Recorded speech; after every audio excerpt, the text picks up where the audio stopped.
Carlos Jiménez, con G, director audiovisual y activista LGTB. Pues Valencia Te Estime comencé a pensarlo pues, a principios de enero de 2021, que estábamos en plena pandemia, y pensé qué puedo hacer para este año en materia LGTBI para el mes de junio. Entonces se me ocurrió que tanto yo como muchísimas generaciones nuevas no conocíamos la historia LGTB de Valencia. Entonces pues bueno, se me fue ocurriendo ir llamando a personas, ir un poco como tirando del hilo. Y entonces descubrí que había una historia maravillosa, increíble, y que había mucha hambre voraz de gente que quería contarla y que no quedase en el olvido. Entonces ese fue un poquito los inicios de un poco de documentalista, a la par que de director, pues elegir un poquito las personas, qué había pasado, etcétera, etcétera. Pues esto fue un poco de casualidad, como las cosas buenas que pasan en la vida, todos de casualidad. Acabamos de estrenar tanto Liz como yo su microdocumental, que lo hice también en pandemia. Suscitó mucho interés porque la verdad que Liz era una figura muy reconocida en el ámbito espectáculo, pero no en la parte como más personal. Entonces pues bueno, nos llamaron para estrenarlo, reestrenarlo realmente en unos espacios que les quisieron llamar Colors al Cercle, y entonces pues bueno, nos dieron 4 fechas y a partir después de verano del 2020 continuamos hasta el día de hoy, que hemos podido pues hacer siempre lo que hemos querido con mucha libertad y sobre todo visibilizando y pasándolo bien.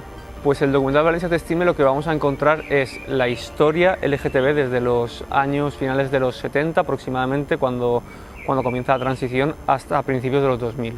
¿Por qué esa época? Porque consideramos que es donde más bullicio social, más ganas de libertad, más visibilidad se le comienza a dar por primera vez al colectivo LGTBI, y tanto en la parte cultural como en la parte reivindicativa pues hay toda una historia súper importante, y porque sí que considero que a partir de los años 2000 la lucha es un poco más distinta, ya no está tanto a lo mejor en los escenarios y en las calles, sino más bien dentro de las instituciones. Entonces, ¿qué podemos encontrar allí? Pues al final Valencia Te Estime va a ser como un abanico de muchos temas que no vamos a profundizar mucho en ellos, porque al final en 1 hora y media pues no tenemos tanto metraje para ello. ¿Qué vamos a encontrar? Pues la historia de los primeros movimientos LGTBI, la primera manifestación que se hizo en Valencia, luego pues la lucha de las parejas de hecho, personajes y grupos tan reivindicativos como Ploma 2 que no conocemos, historias súper duras de palizas, de LGTBI-fobias por parte de la policía en aquella época, la lucha del VIH.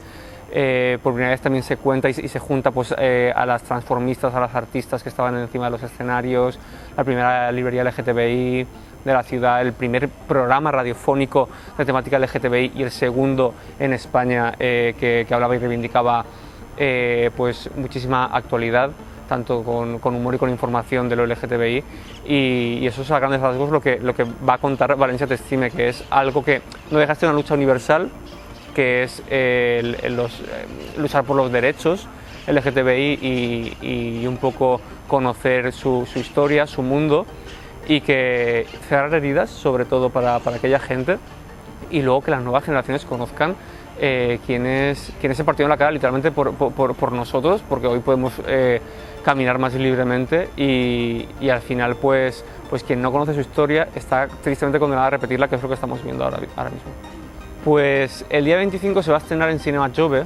Yo siempre digo que más que un estreno es como una especie de aperitivo, porque ahora lo que como le pasa a cualquier proyecto audiovisual es que tiene que circular por festivales de cine. Entonces no podemos ver aún un estreno como Dios manda en una sala de cine con todos y con todas, seguramente hasta el año que viene. Entonces empieza el 25, como que arranca su andadura, ¿no? Entonces pues estamos viendo pues por ejemplo vamos a contar con la maravillosa Liz Das, que es quien me ayuda a hacer estos eventos, y que un spoiler muy grande, muy importante, que es que en el documental se va a hacer una banda sonora original, y la famosa canción del Libérate del Titi, del famoso Titi, Liz Das va a hacer una reversión completamente nueva para este documental, y seguramente, si todo va bien, podemos escucharla por primera vez antes del estreno en esa misma sala en directo. Lo que he tenido que hacer es elegir muy suculentamente la gente que sale allí. ¿Por qué? Porque es cierto que todos, como comentaba antes, había un hambre voraz de contar las cosas y entonces he tenido que elegir como a las personas más representativas de aquel momento, que tristemente me tenía que dejar mucha gente fuera, pero que al final no iban a dejar de contar lo mismo. Entonces, por primera vez se reúnen no solo activistas, personas que forman parte de asociaciones, sino también a tésicos, a historiadores, a personas trans que hicieron su lucha, también pues al primer, como lo he comentado antes, al primer librero que tenía una librería LGTBI, a transformistas que también no dejan de ser personas que hacían su lucha de otra manera, no estaban en la calle sino que estaban en los escenarios, ¿no? O personas incluso que tenían locales, los primeros locales de ocio nocturno LGTB que ahora conocemos como discotecas, pero que en aquel momento eran espacios que los considerábamos seguros y también no dejan de ser de hacer activismo porque lo que quieren es fomentar un poco esos espacios seguros. Yo es que tengo un pedacito de mi corazón a cada uno de los que salen porque no han dejado de ser compañeros y compañeras en todo lo que es el documental. Pero si tengo que recordar a alguien sería Rampova, porque Rampova es un icono trans, un icono no binario. A Rampova no se le puede explicar con palabras sino sentirla y creo que es lo que vamos a poder ver en el documental. Y le tengo especial cariño porque semanas después de grabarlo falleció. Entonces va a ser el último testimonio que vamos a tener de Rampova en vida y creo que sí que se lo guardo con bastante cariño. Lo que no he encontrado han sido facilidades para ese proyecto, es muy buena pregunta. He encontrado muchísimas dificultades. Hay una frase que me quedaré siempre con ella, que por mucho que los cambios, o sea, que el mundo haya cambiado y que hayamos tenido gobiernos progresistas aquí en la Comunidad Valenciana, seguimos siendo el último eslabón y seguimos recibiendo limosnas. No dejemos de olvidar que para hacer un documental de estas características se necesita dinero. Y quien nos tenía que dar dinero no nos lo dio, que fue el Instituto Valencià de Cultura, por una serie de parámetros más o menos debatibles. Pero bueno, ha sido una tarea muy ardua la de buscar financiación.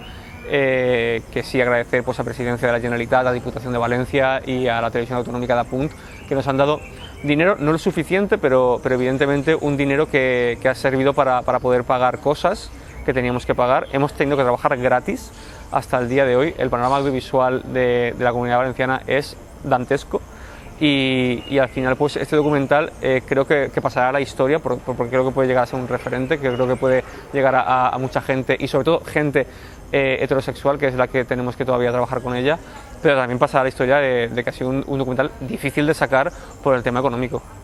Los dos objetivos, y los he ido comentando a lo largo de la entrevista, es primero cerrar heridas, poder rescatar una historia que está completamente olvidada, que solo recuerdan quienes la vivieron, homenajear a los que ya no están. Y el segundo y no menos importante, porque lo que pararía al igual que el primero, es poder llegar a las nuevas generaciones. Necesito, y la sociedad y el mundo necesita que conozca sus referentes. No necesitamos crear referentes porque ya los tenemos, y sobre todo en la ciudad de Valencia, y que cuando los vean por la calle sepan quiénes son, porque han hecho mucho por la ciudad de Valencia y por la sociedad LGTBI. Yo creo que la más cruda, a ver, no la he vivido evidentemente, entonces yo por lo que he podido ver a lo largo de esa confección del documental, creo que 70, 80 y 90 y por distintos motivos. La 70 porque venimos de la represión del franquismo, que aunque hay ambiente de libertad tenemos unas leyes como la ley de vagos y maleantes que perseguían a los homosexuales, los apalizaban, les hacían de todo, les encarcelaban. Con Rampova creo que con 12 años ya la encarcelaron por primera vez.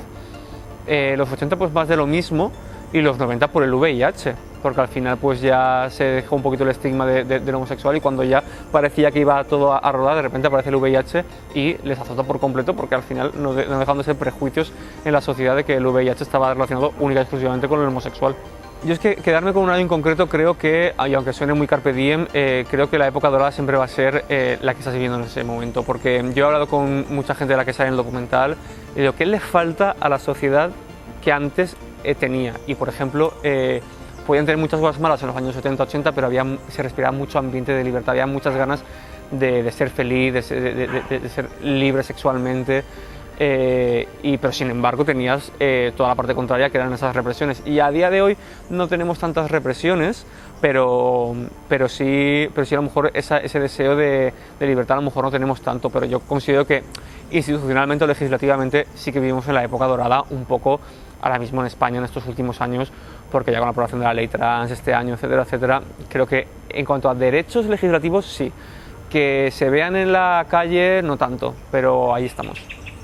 Quiero que me definas con una palabra cada década. Años 70. Represión. Años 80. Libertad. Años 90. VIH. Principios de los 2000. Matrimonio. 2010. Igualdad. ¿Y hoy? Lucha, otra vez, de nuevo lucha. A ver, creo que hemos vivido desde el cambio de gobierno en el año 2015 aquí en la Comunidad Valenciana. Hemos potenciado muchísimo a mejor las leyes LGTBI. De hecho teníamos la ley LGTBI más avanzada, no sé si de España, de Europa, era salvaje. Entonces nosotros sí que nos hemos sentido como muy representados en lo LGTBI y hemos tenido esa libertad y esa representación en las instituciones, y lo hemos podido ver con la aplicación de leyes hasta el día de hoy. Pues el término activista es algo que es un San Benito que te cae. Al final, Liz y yo lo debatimos muchas veces. No sabemos exactamente qué es ser activista. A veces hay gente que tiene la concepción de que activista es estar todo el rato enfadado o es tener a la gente en contra. A mí lo que me gusta es, y siempre lo digo, y lo digo un poquito con los hombros bajos, me siento a veces un poco egoísta, porque las cosas que las hago, primero las hago por mí. Quiero decir, yo soy una persona homosexual que le costó mucho salir del armario y que he tenido muchísimos estigmas y prejuicios, y que me han servido haciendo ese tipo de eventos, este tipo de charlas y este tipo de cosas audiovisuales para quitarme muchos estigmas y prejuicios. Y si ayudo a la sociedad, pues doblemente mejor, pero evidentemente es una cosa que hago primero para yo sentirme bien conmigo mismo. Yo creo que a nivel de activismo a mí me faltan muchas cosas, porque a cada paso que das, a cada paso que conoces y das visibilidad a colectivos, te das cuenta que faltan muchísimas cosas, que evidentemente a priori lo LGTB está más o menos visibilizado, pero por ejemplo, pues mira la B, el bisexual no está tan visibilizado, las personas no binarias han quedado fuera de la ley trans, las personas intersexuales, el LGTBI, la I nadie sabe qué es, por qué está ahí, por qué está dentro de esta lucha, qué son las personas intersexuales. Entonces queda muchísimo, es que creo que te queda toda una vida. Entonces al final es un camino difícil, poco quizás agradecido, pero la verdad que personalmente sí que te puede dar beneficios y probablemente dure toda la vida. Podía hacer esa pregunta con vivimos si España es racista. Creo que son las mismas preguntas, y hace justo una semana hice esas mismas preguntas a un coloquio que hice en personas mayores, que las personas mayores tendríamos que amarlas porque tienen muchísima carrera que contar. Yo creo que generalizar como que España es homófoba, no. Rusia puede que sí sea homófoba, pero España u otros países no. O sea, en España hay gente homófoba y hay gente pro derechos LGTBI, pero España yo creo que no es homófoba. No he sufrido en exceso mucha, aunque discriminación abarca muchas cosas.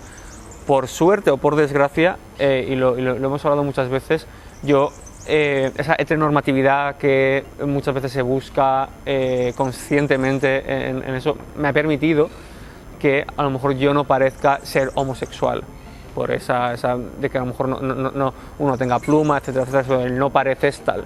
Entonces eso también ha implicado que yo a lo mejor no me griten por la calle ningún insulto, y que tristemente otras personas sí que lo hayan vivido. Pero por discriminación puedes tener desde familia que no lo acepta, desde comentarios. Creo que todos sufrimos discriminación, ¿vale? Entonces ya es un poco de comparar personalmente quién o qué ha sufrido discriminación, porque no dejamos de salir del armario nunca, estamos siempre a diario haciéndolo. Entonces eso no deja de ser un tipo de discriminación. Sí, por supuesto. De hecho, quien habla explícitamente de discriminación laboral son las personas trans, porque continuamos con esa lucha, porque no os creáis que el discurso haya cambiado mucho. En los años 90 hay un programa que conoceremos muchos, de que sale Manuela Trasobares en Canal 9, de que parle vostè, calle vostè, que se dicen unas sandeces que se dicen a día de hoy, y ellas mantienen el mismo discurso, que se sienten de una manera y que quieren respetarlo y que necesitan leyes que les permita sentirse como son. Y entonces en el ámbito laboral, en aquel momento, o sea, estabas condenada a ser prostituta, y lo dicen en el documental. Algunas tenían un poco más de suerte y se metían dentro del mundo del artista y hacían como que eran travestis y estaban un poquito mejores vistas. Y a día de hoy, pues habrá cambiado, pero no mucho. La tasa de desempleo en las personas trans es abrumadoramente alta.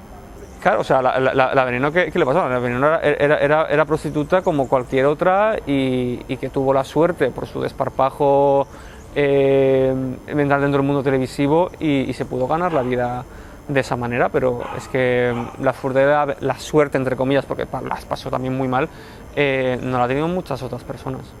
Seguramente el lenguaje. Cambiar el lenguaje en el entorno laboral implicaría mucho. Al final en lo laboral siempre se implican como pequeños grupos de compañeros y compañeras y que a veces te sientes incómodo por ciertas conversaciones, ciertos comentarios, porque ahí es donde te das cuenta que sales de tu burbuja y entonces, o de tu círculo de confianza, y te das cuenta que hay mucha hostilidad muchas veces en los trabajos. Entonces muchas veces te vuelves a meter dentro del armario, hablas de pareja en vez de novio, y intentas a lo mejor quitarte un poco la pluma, evitar ciertas conversaciones, quizás para no molestar, quizás para que no te den de lado. Entonces es eso, es que muchas veces en el entorno laboral es volver al armario. Yo lo que veo es que deberíamos ir todos a una. En ese sentido, hay asociaciones, hay colectivos a lo mejor locales de ocio nocturno que fomentan lo LGTBI, están los grupos sociales propiamente de homosexuales. Falta mucha